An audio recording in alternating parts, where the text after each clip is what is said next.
Pinasubok ng COMELEC sa mga residente ng La Carlota, Negros Occidental ang mga bagong automated counting machine.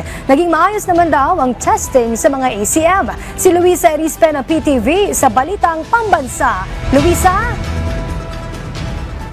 Princess, personal na pumunta ang mga opisyal ng Commission on Elections dito sa Negros Occidental para magsagawa ng voter education at silipin ang mga apektadong voting centers dahil sa Bulkang Kanlaon. Bitbit ang mga automated counting machines, ballot boxes at mga balota. Maagang bumiyahe ang COMELEC sa Negros Island sa pangunguna ni Chairman George Erwin Garcia.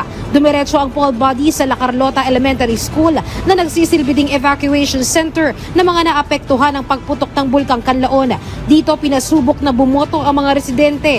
Karamihan naman sa kanila, pinuri ang bagong ACMs na gagamitin sa halalan.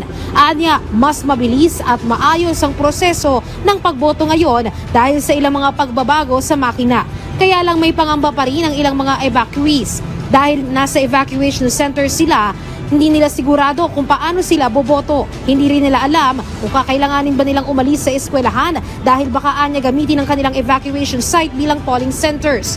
Pero sabi ni Chairman Garcia, hindi sila dapat mangamba. Magkakaroon ng makeshift polling place para sa mga botante na nakatakda sanang bumoto sa La Carlota Elementary School.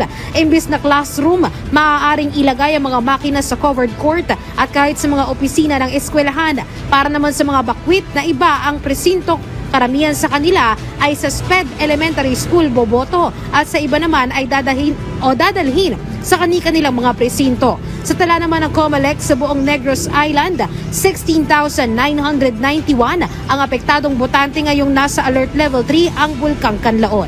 At yan muna ang latest. Balik muna sa iyo, Princess. Maraming salamat, Luisa Erispe ng PTV.